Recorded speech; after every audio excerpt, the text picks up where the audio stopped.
with the trust. I did want to let everybody know we are going to be recording the Lunch and Learn today so that we can make the replay available to our partners on our website.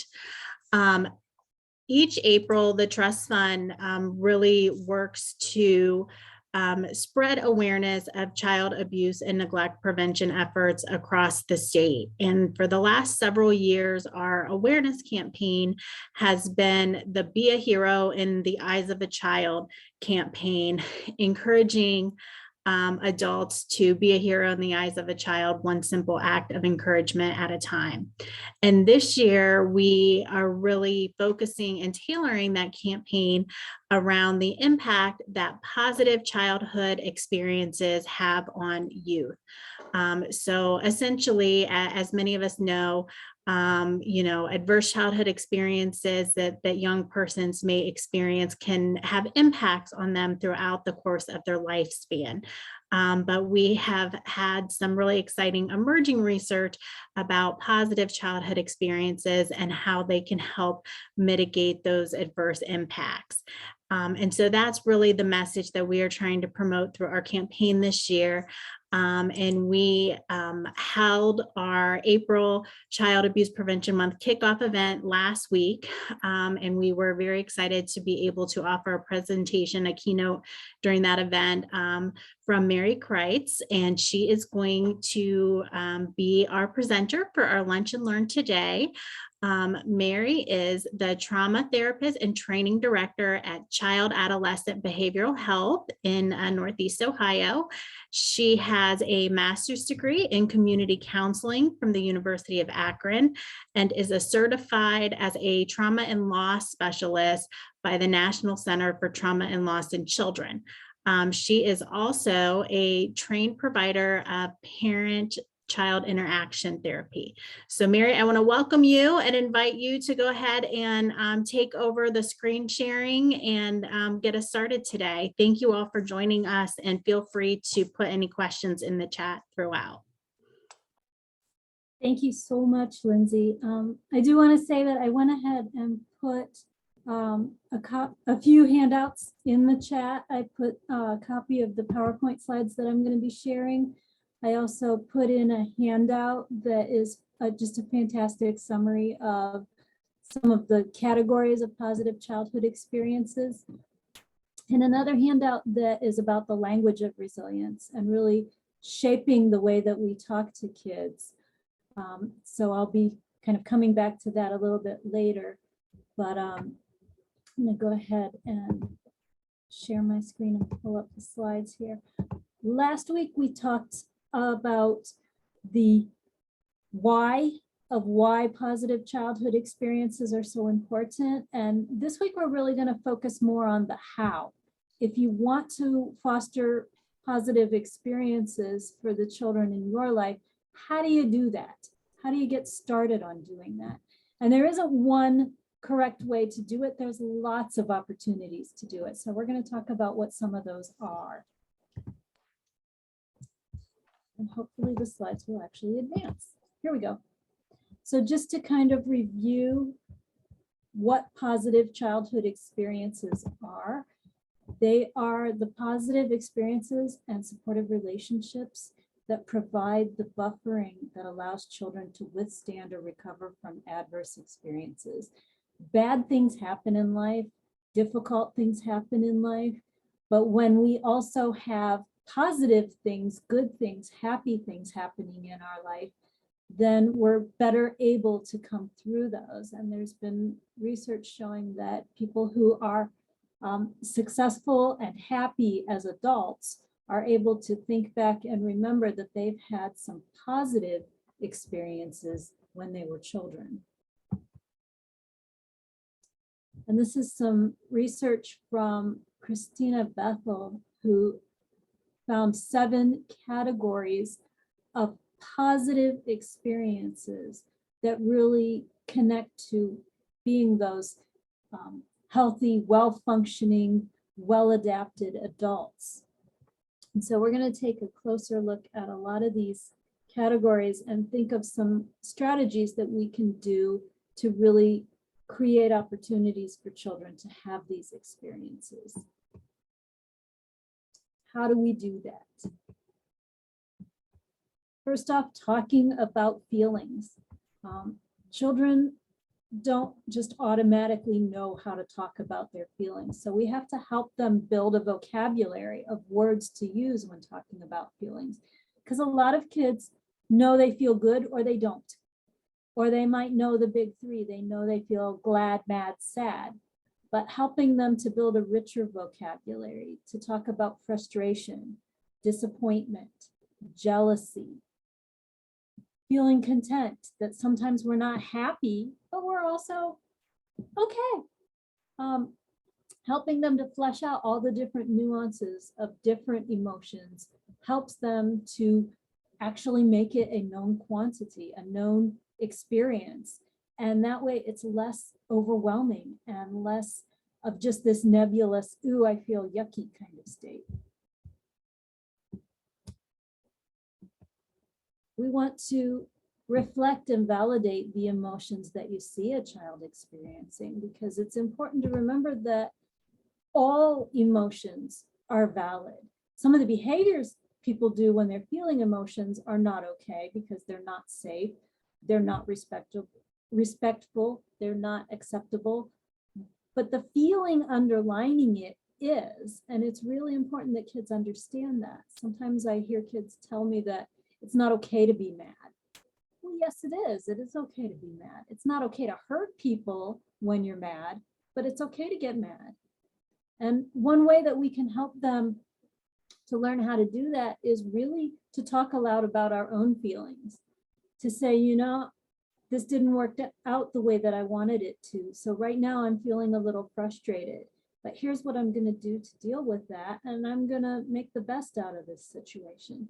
And we have those dialogues going on in our heads, but we don't always speak them aloud in front of children. And when we are able to do that, it's a little bit of a vulnerable risk, but it is modeling and normalizing that experience and showing kids that I have these feelings too, and here's what I do to deal with them.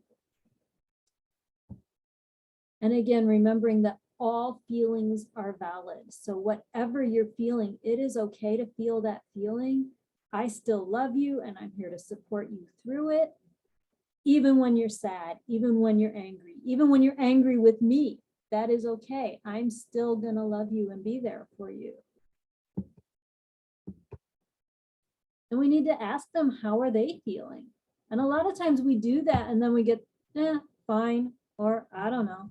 And that's because it's really just too broad of a question. So anytime that we can embed that in a context, it helps them out. So when you're seeing a big smile on your kid's face, saying things like, oh, look at that big smile. How are you feeling when you're feeling that smile? It helps them to go, well, yeah, I am feeling pretty happy right now. Or saying things like, how did it feel when you finally got that to work? Those types of questions help them to really connect the feeling with the achievement of figuring out how to make something work, or with the disappointment of trying something and it doesn't work. And we need to do this when big things are happening. So, grandma died. Let's talk about how we feel about that. But also we need to do it when nothing big is happening. So today is a rainy, relatively cold day. How are you feeling about that? We don't get to play outside on the playground today. How are you feeling about that? I'm a little disappointed. How are you feeling?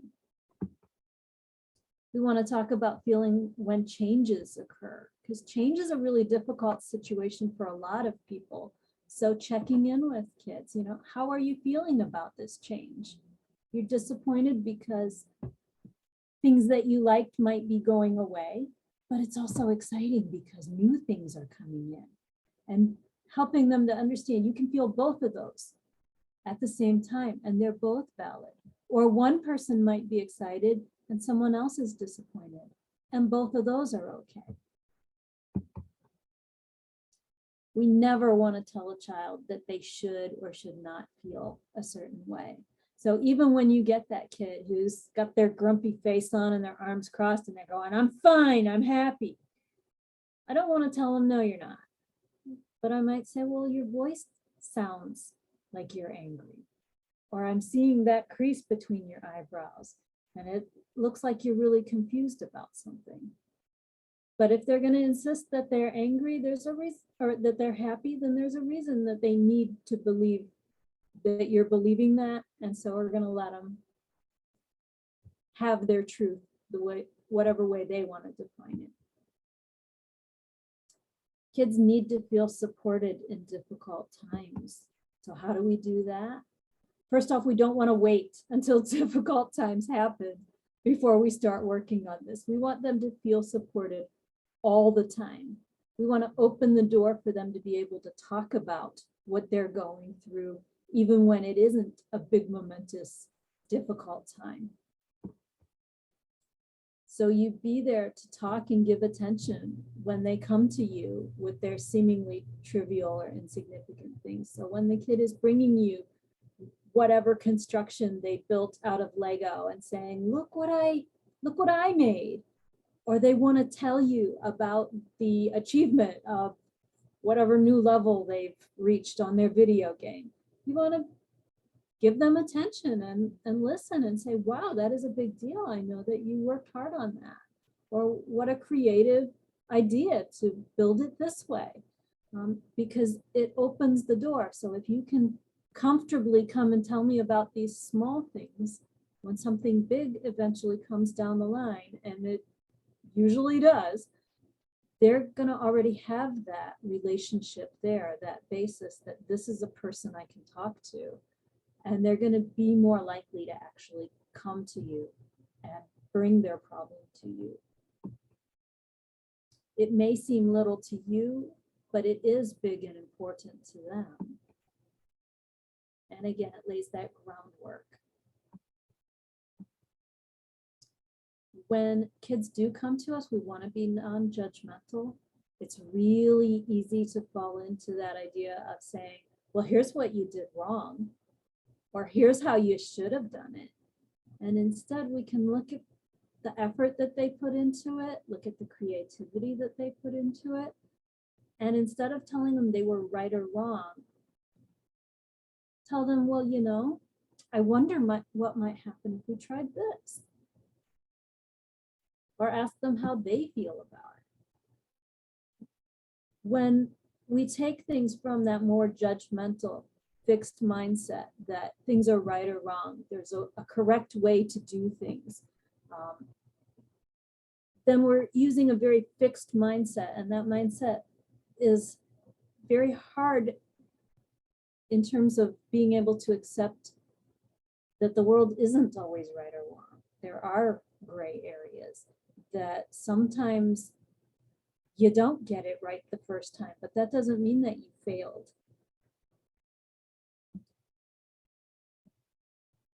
Instead, we want to foster what's called a growth mindset. And that is the mindset that there's more than one way to do anything. There can be lots of creative ways to do this. Learning is a process, and therefore mistakes are to be expected. That's part of the process. And it's okay. What can we learn from that mistake so that we can do a little bit better next time? And whenever possible, we want to notice and reward the effort, not the outcome, because it's learning how to solve a problem that is going to help them to be more successful in life than making sure that they found the correct solution or the solution that I want them to find. It's how did you get to a solution? How did you overcome this obstacle? How did you work through this difficult problem? Participating in community traditions is one of the positive experiences. So really looking for opportunities to participate in community events. And honestly, over the past couple of years, this has been hard. It looks like a lot of things are opening up again this year. So hopefully there'll be more opportunities to do things. But going to things like fairs and carnivals, Looking for local events. So I'm in Canton, Ohio. The Football Hall of Fame parade and the hot air balloon launch are local things that are pretty big traditions in the Canton community. Getting a chance to go out and be part of those helps people to feel connected to their community, feel like there's something special or something to be proud of that you live here. Even going to holiday events like the 4th of July fireworks, or again, in the Canton community, we have something called Light Up Downtown, where they put all the Christmas lights out at the holiday season. And there's a big event with music and crowds to really enjoy the decorations. So whatever the traditions are in the local community, finding those things and finding ways to be part of that, even if that just means looking at the pictures online or going at another time and taking a look at what those holiday lights look like. It's a chance to feel connected to your community. And taking a broad definition of community, so it doesn't just have to be the town or the city that you live in, but it can be any groups that you're a part of. So are there church or neighborhood projects that someone could be a part of? Are there teams or clubs or scouts groups? Are there school events that someone could be a part of?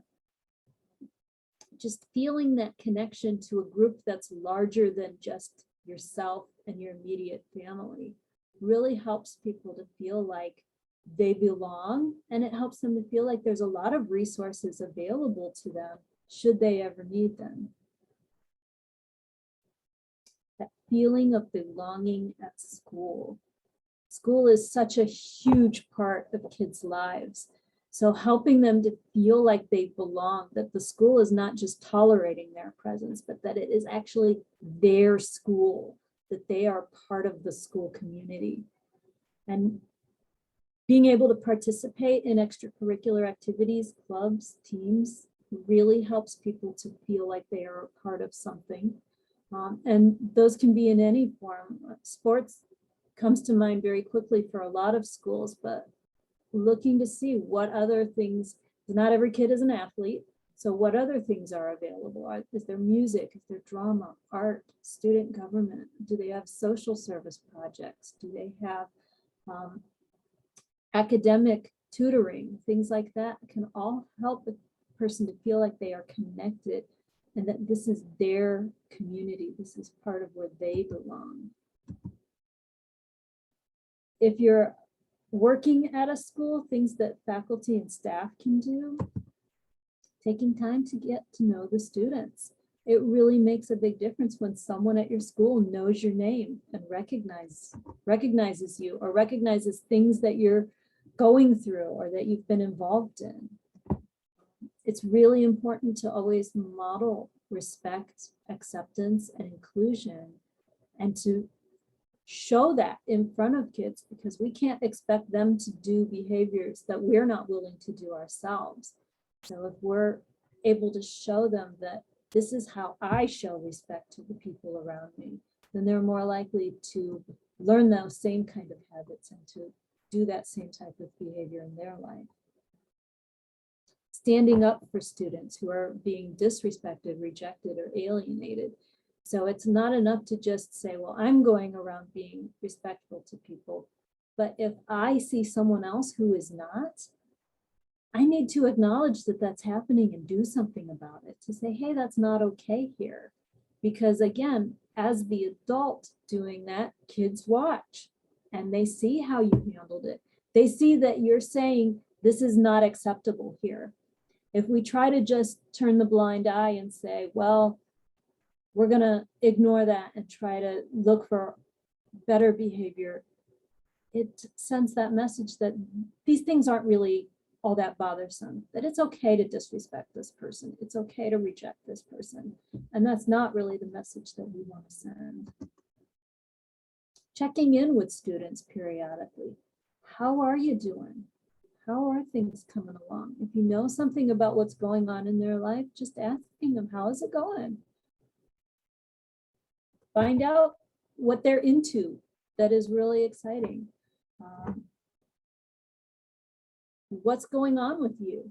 Instead of assuming that a student is lazy or careless or a troublemaker.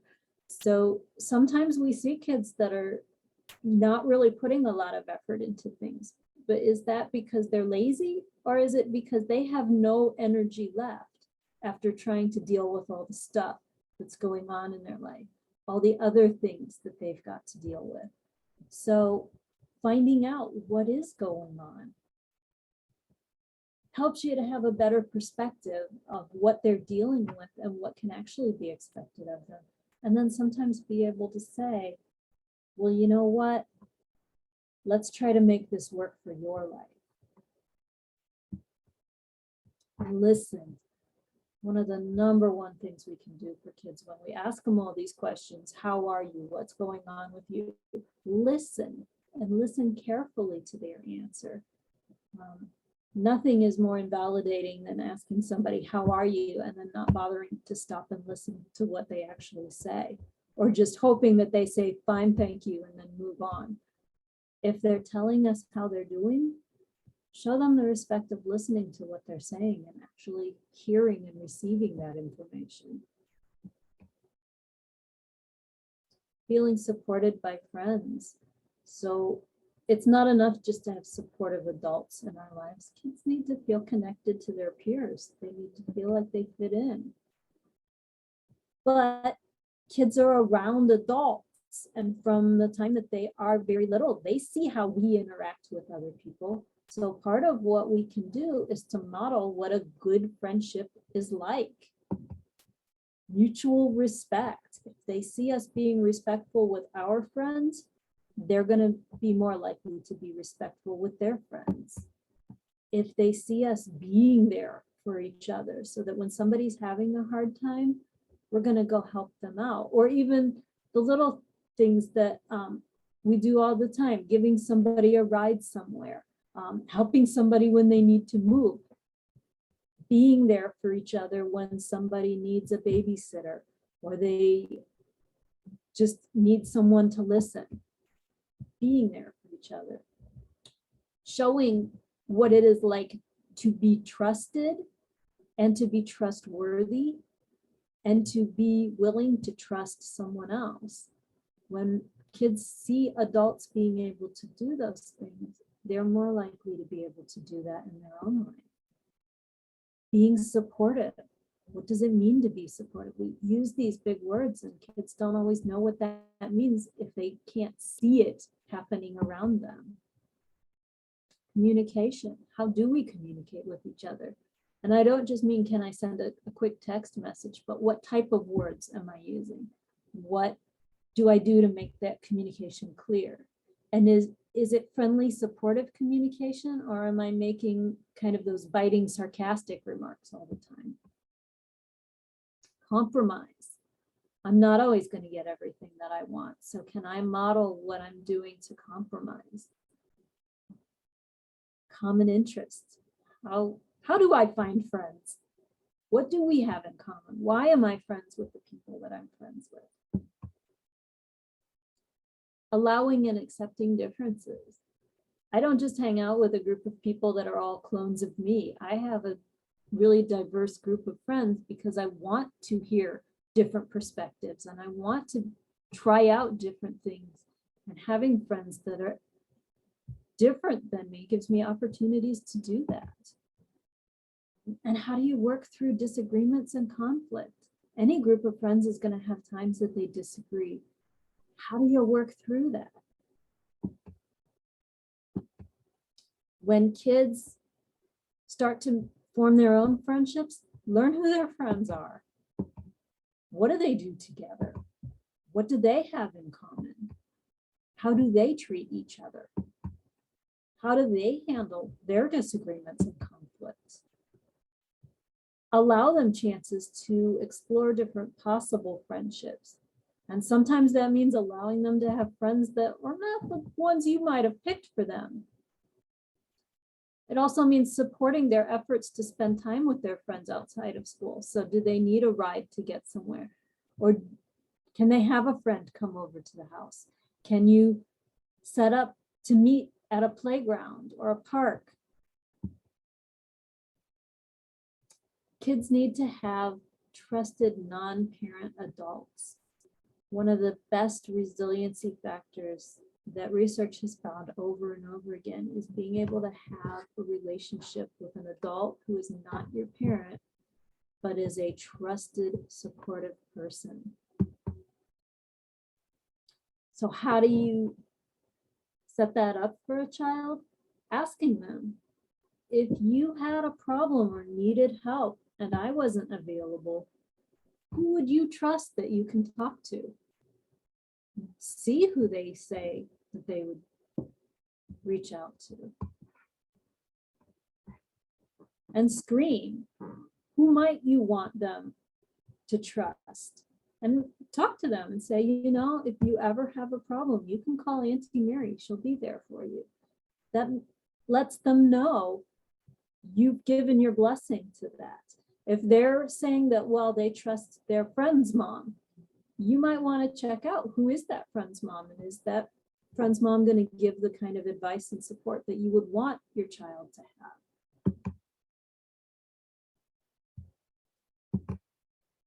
And again, don't wait for a crisis before working on that relationship. So if they don't have a relationship with Auntie Mary beforehand, chances are they're not going to turn to her when she's got a crisis that they need help with. So give them chances to spend some time and build that relationship beforehand. You always want to clarify the difference between what is private and what is secret, because when you are trusting other adults to be a part of a child's life, you want to make sure that those are safe and appropriate relationships, and not the kind of relationships that encourage keeping secrets.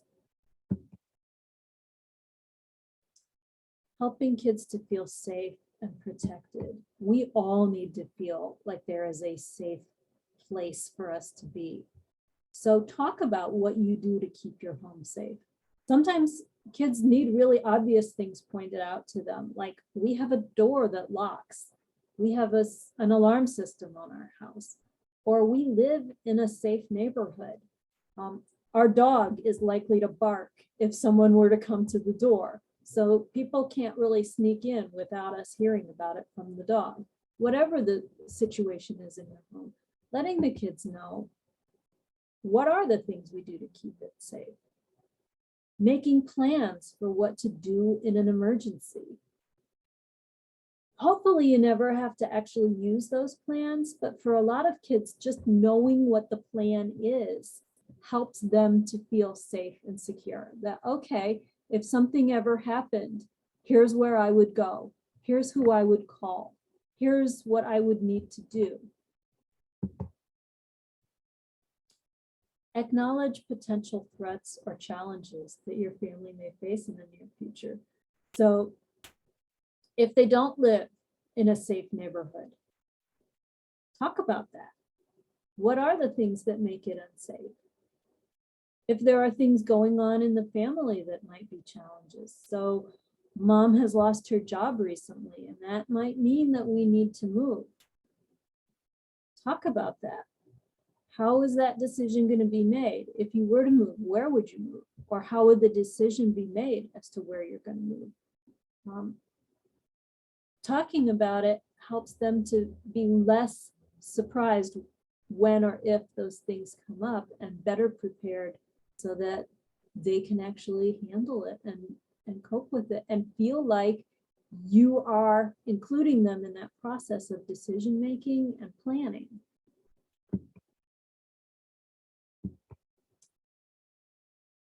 Some of those conversations are really, really hard to have.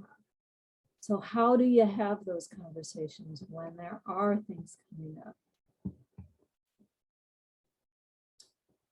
It can be tempting to just not talk about it.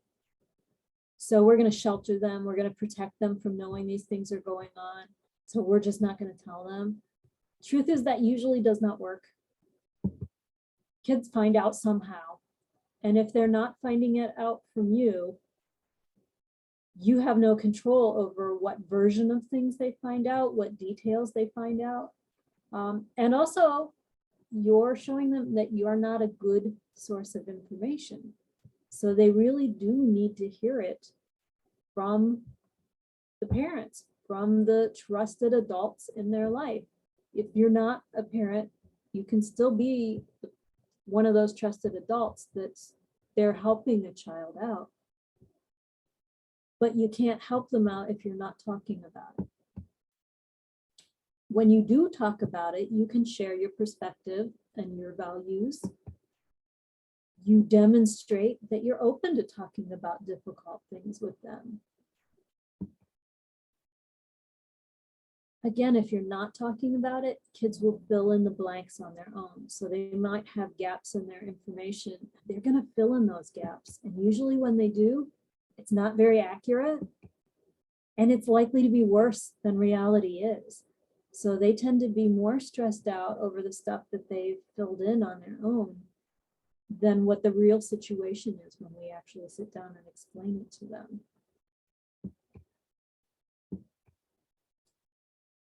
If you are facing a situation where you have to have a difficult conversation with a kid, plan it ahead of time. Think about what you want to say and how you want to say it.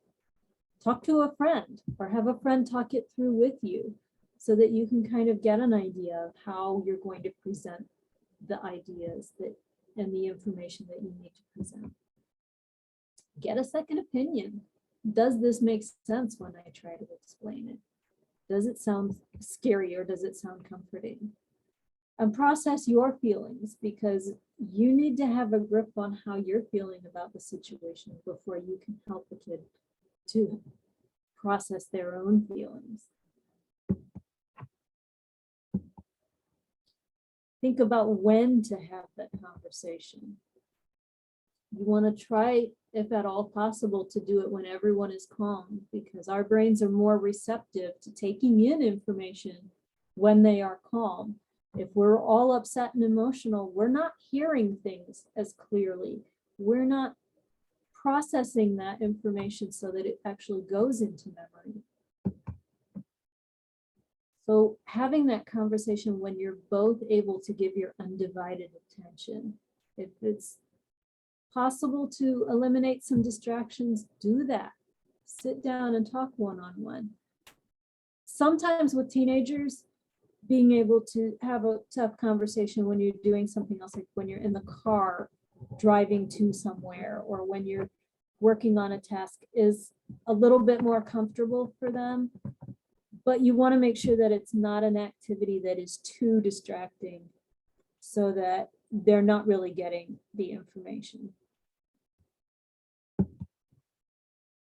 And decide, should this be a one-on-one conversation or does it need to be a whole family discussion?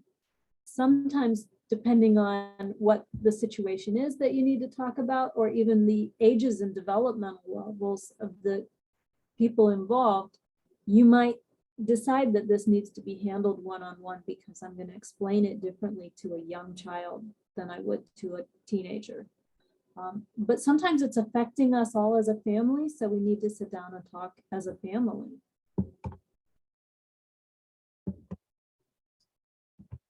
And a really effective way to start the conversation is by finding out what they know. Saying, well, I know this is going on. What have you heard about it? Listen carefully to what they're telling you. And then you are in a better position to be able to fill in some of the blanks or correct some of the misinformation that they might have heard. Find out what they want to know. So do they have questions, or are there things that they want to know about? Because again, that gives you a direction of where to go in your explanation of things. So asking, what else would you like to know about this? Because it may sound like they have heard an awful lot about it, but there might still be blanks that they want to have filled in for them. Be honest. The best thing that we can do for kids is to really just be honest with them. use facts that they can understand. So tailor it to the developmental level of the kid. Explain it in a way that they can understand, and check in frequently to make sure that they're actually understanding it. We don't need to go into all the gory details because there are some things that are just too much for kids.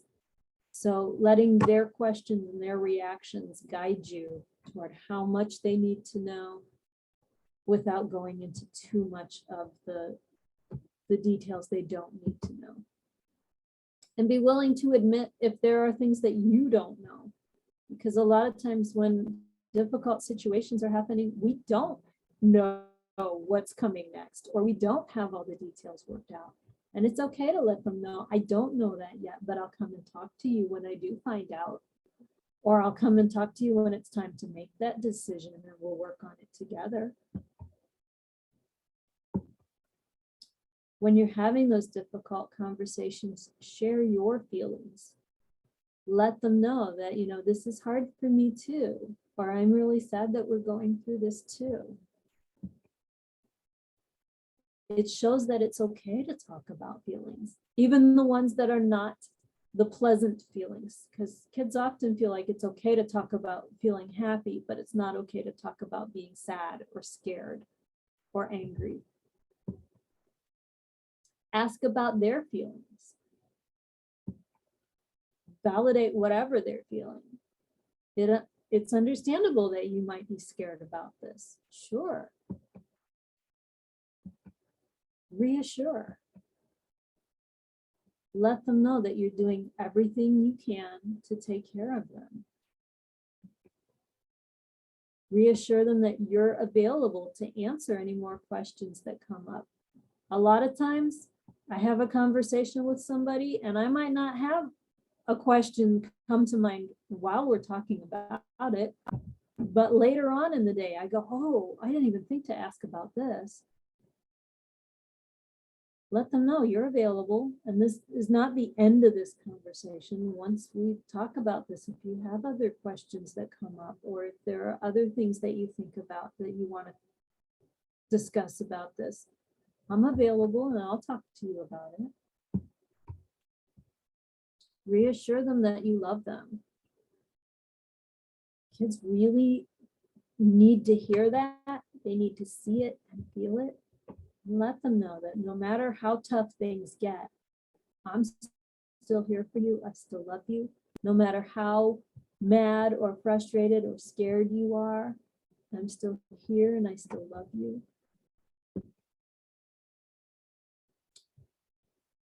All right. Are there questions, thoughts, comments?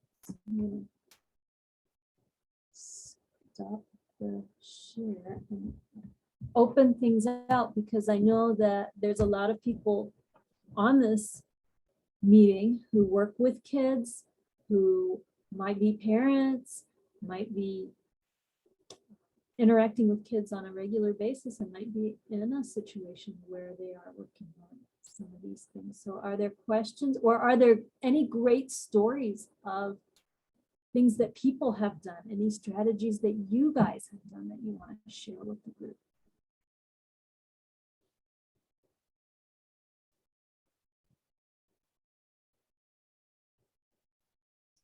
Nobody's.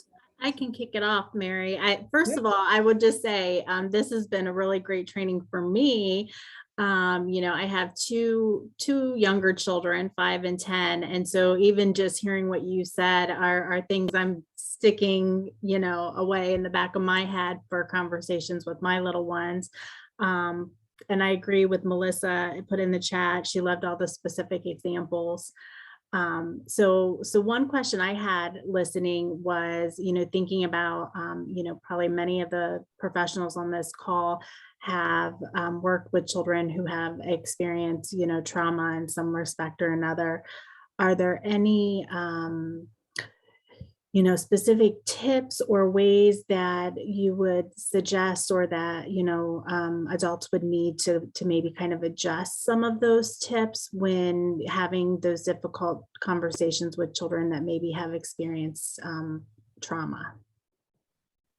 Well, again, it depends a lot on what the trauma is that they've experienced and what they've been through.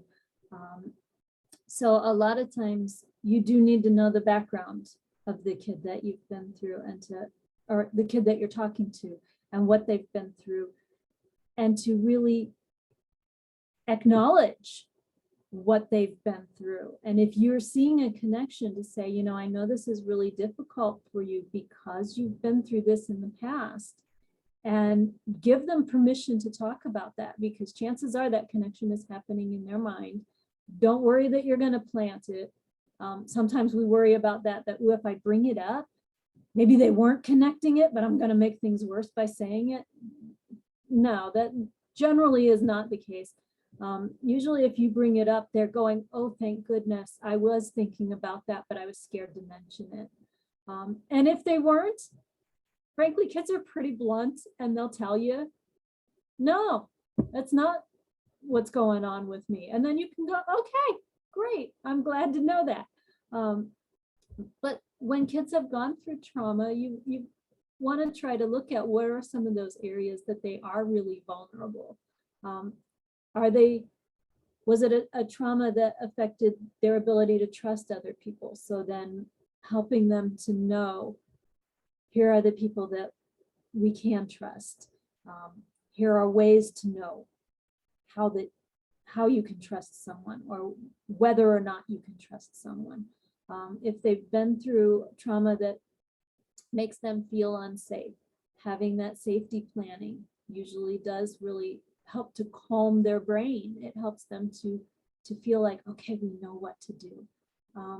And again, understanding that when kids are triggered, that they're feeling a lot of strong feelings. They're not in their most rational part of their brain. They're not logical. So if you're seeing a kid that's showing a lot of emotion, acknowledge that emotion before you do anything else, because that is meeting them in the part of their brain where they are.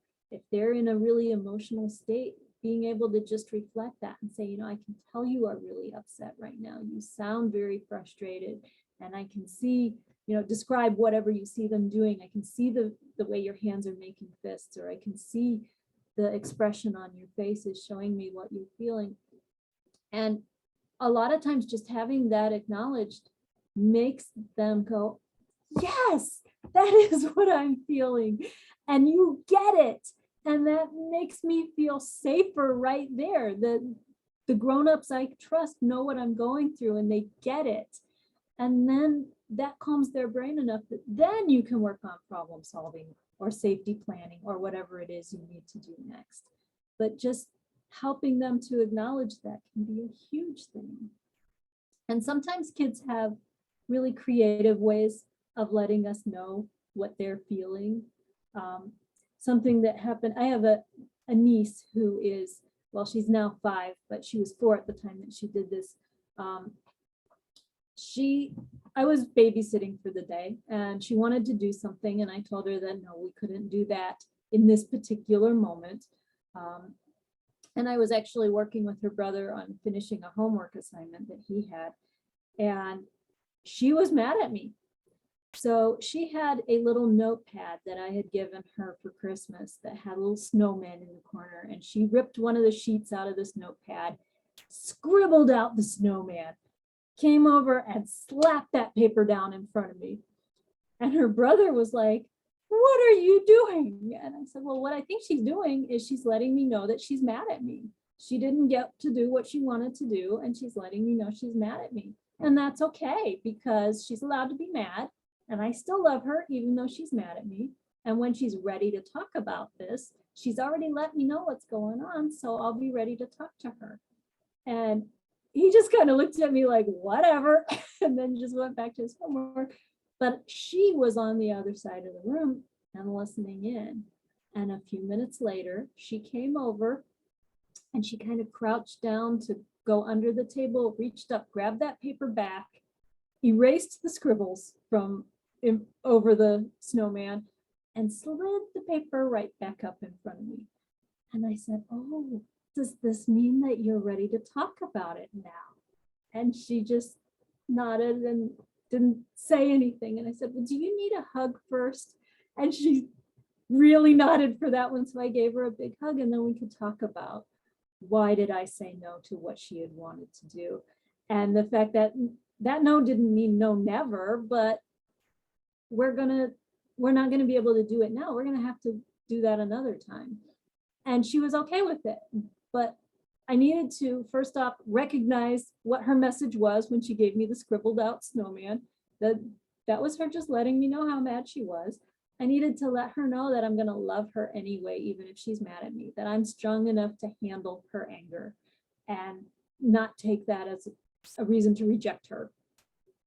And then when she was ready, I gave her the time to be ready for it. But when she was ready, she came back and let me know that she was ready. And then I could talk to her. But I also wanted to give her that hug first and that reassurance to let her know there's no hard feelings here, and I can handle whatever feelings you want to share with me, whatever problems. And that brought her brain into that spot where she was ready to talk to me about it. If I had just tried to jump into, well, don't get mad at me, here's why we can't do what you want to do, she wouldn't have heard that. She'd have just been more mad at me and felt invalidated in what she was going through. So sometimes it's those little things. And this was not a huge blowout argument, but this is the kind of thing that lays that groundwork so that at some point later on, if she ever does have a bigger problem, she knows I'm a person who will be there for her and will try to understand her experience and her feelings, and I'm going to love her and work through it in her pace. So I feel like that's a really simple example of giving a positive experience through a conflict. She had, and the whole thing was really about, she wanted to go to the playground. We could go to the playground, except her brother needed to finish homework. So it wasn't a good time to go to the playground. Not the end of the world. But when big things do come along, she will know that we can have that conversation, that it's safe to come to me. A lot of times kids that I work with, because I see lots of different kids in my job as a counselor, kids that I work with will come in and they need to tell me about being upset because so-and-so didn't play with them on the playground, or the teacher didn't pick them for the job that they wanted this week. And listening to them and empathizing with that tells them that, yeah, I'm here understanding what you're going through. I'm here willing to talk about these things that matter to you.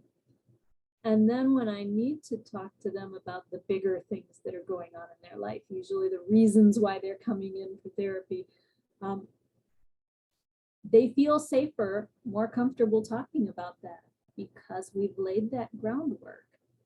And then we're going to look for opportunities to build up those positive experiences for them so that they have resources and feel like life is not all just disappointment. It is not all just trauma and tragedy, but there are also some good things in their life. And sometimes it's enough to be like, that good thing was a nice warm hug from somebody who cares about me. Or that good thing was that there's something to look forward to in the future. We're going to go see fireworks on the 4th of July. Even though that's months in the future, that's something we're going to do, and I can count on that. You know, we need to have hope in our lives.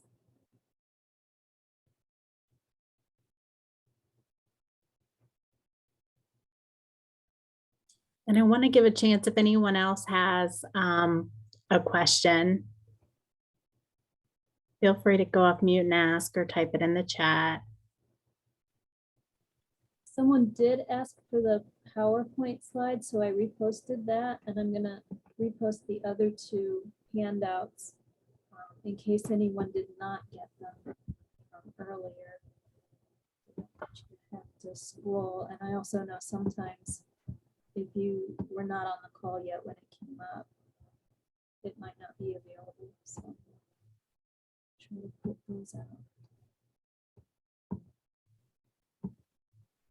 The one handout is about the language of resilience, and it's a really nice, neat little technique that I use a lot with kids that I work with. And it's talking about 3 categories of things: things that I have, things that I am, and things that I can. And a lot of times we focus on the things that are missing from our lives, the things we can't do, the things that we want, but we don't have. And that's fine, because sometimes that gives us goals to work toward, but sometimes it interferes with us being able to appreciate what we already have in our lives. And so being able to talk to kids about those categories of things, and it doesn't have to be a formal like lesson where let's sit down and talk about these 3 categories and make a list, but just bringing those things into conversations can really be powerful to remind them that you have lots of skills and talents, you have lots of knowledge, you are able to do many things. And so, you know, really building them up with what's already in their life can help them feel better about their life. I see a question in the chat that says, how do you know how to talk to children at the level they can understand when trying to get them to speak with you?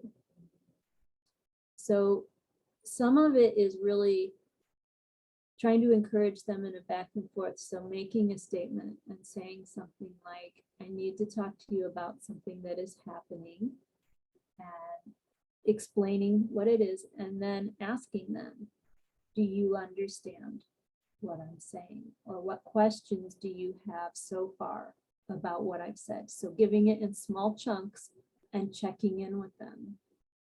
What questions do you have? What do you understand? Or even asking them, can you tell me what you understand about this?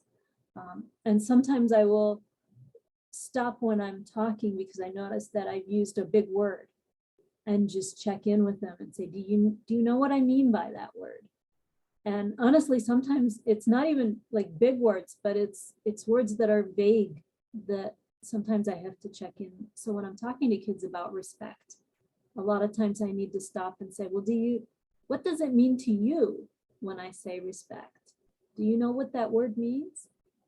And kind of talking about what respect is, because if they don't really understand, they can't actually do it. So I need to make it reasonable that if I'm asking a child to do this, that they know what it is I'm asking of them. And so really checking in with them. And when you're trying to get them to talk to you and they're not maybe wanting to say a whole lot, even just giving them something like, can you give me a thumbs up or a thumbs down that you understand this? Or is it somewhere in between? Give me a signal. And kids are usually willing to do that as long as you're showing them that you're open to listening to that. And sometimes, again, I'll go ahead and model doing that. So then if the kid isn't willing to engage the conversation, I'll just say things out loud. Well, you know, now that I'm thinking of it, that was a pretty big word. Maybe I need to explain what that word means. And just seeing, you know, does the kid seem to respond to this? So really watching for their nonverbal communication, or are they kind of rolling their eyes like, come on, let's move on. In which case it tells me I don't need to explain this. They've probably got some idea already.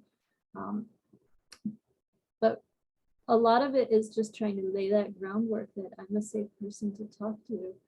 And even acknowledging, because I'm a counselor, when I'm coming into a kid's life, I am a stranger. They've been taught, don't talk to strangers. And here I am, a stranger, asking them all these really personal questions about their feelings and their lives and the awful things that have happened to them. So acknowledging I am a stranger, and it can be really uncomfortable talking about these things with a stranger. So starting off with some really more comfortable things like, what are you interested in? Tell me about yourself. Tell me your favorite color. What's your favorite kind of ice cream?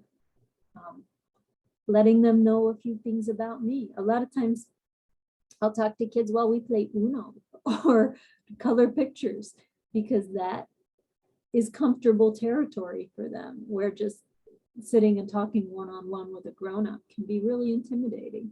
So trying to get to their level and get to things that are interesting and comfortable to them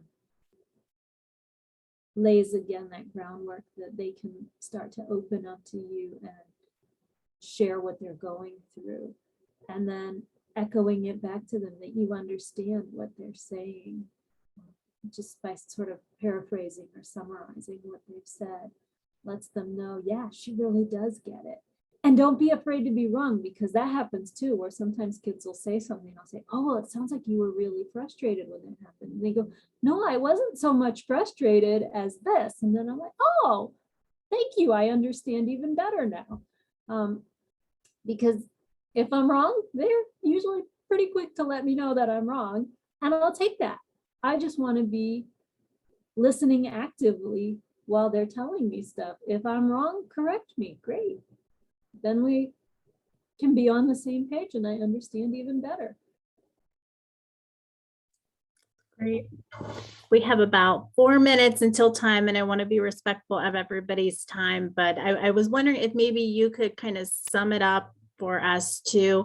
I think I'm getting a sense of the picture of how these interactions with children and providing those positive childhood experiences can help promote resiliency as children grow. But I was wondering if maybe in our next 3 minutes or less, you could speak to that a little bit. Sure. The big picture here is that bad things happen in life, but they're not the only things that happen in life.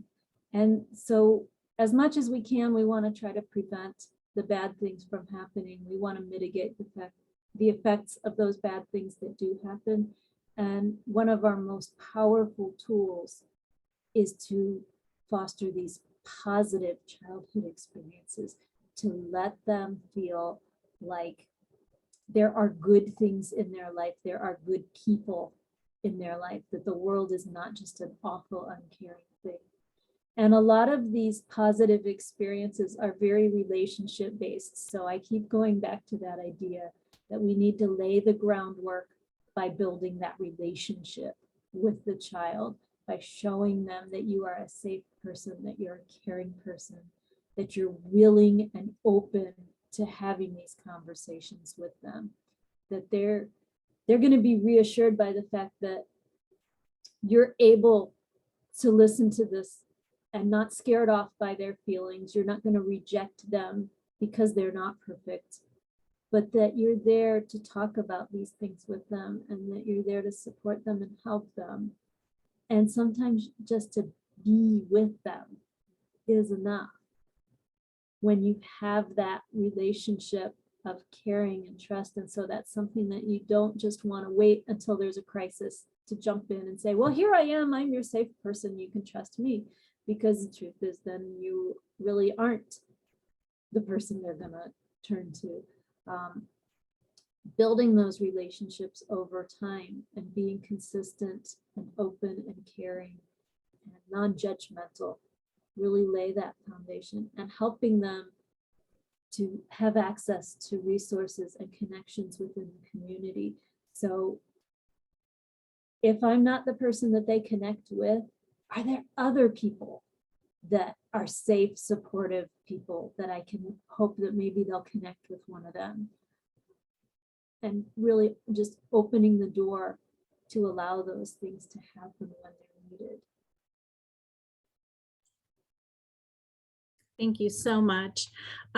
We really appreciate you taking the time to do this lunch and learn with us and have some discussion.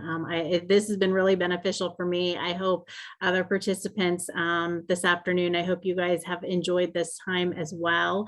We will email out the handouts that you provided, Mary, to all of the participants who registered for the event. And this recording will be posted then on our website if anybody wants to go back and watch again or share with colleagues at octf.ohio.gov. So thank you so much, and everybody have a great rest of your afternoon. Thank you all for coming out today for this.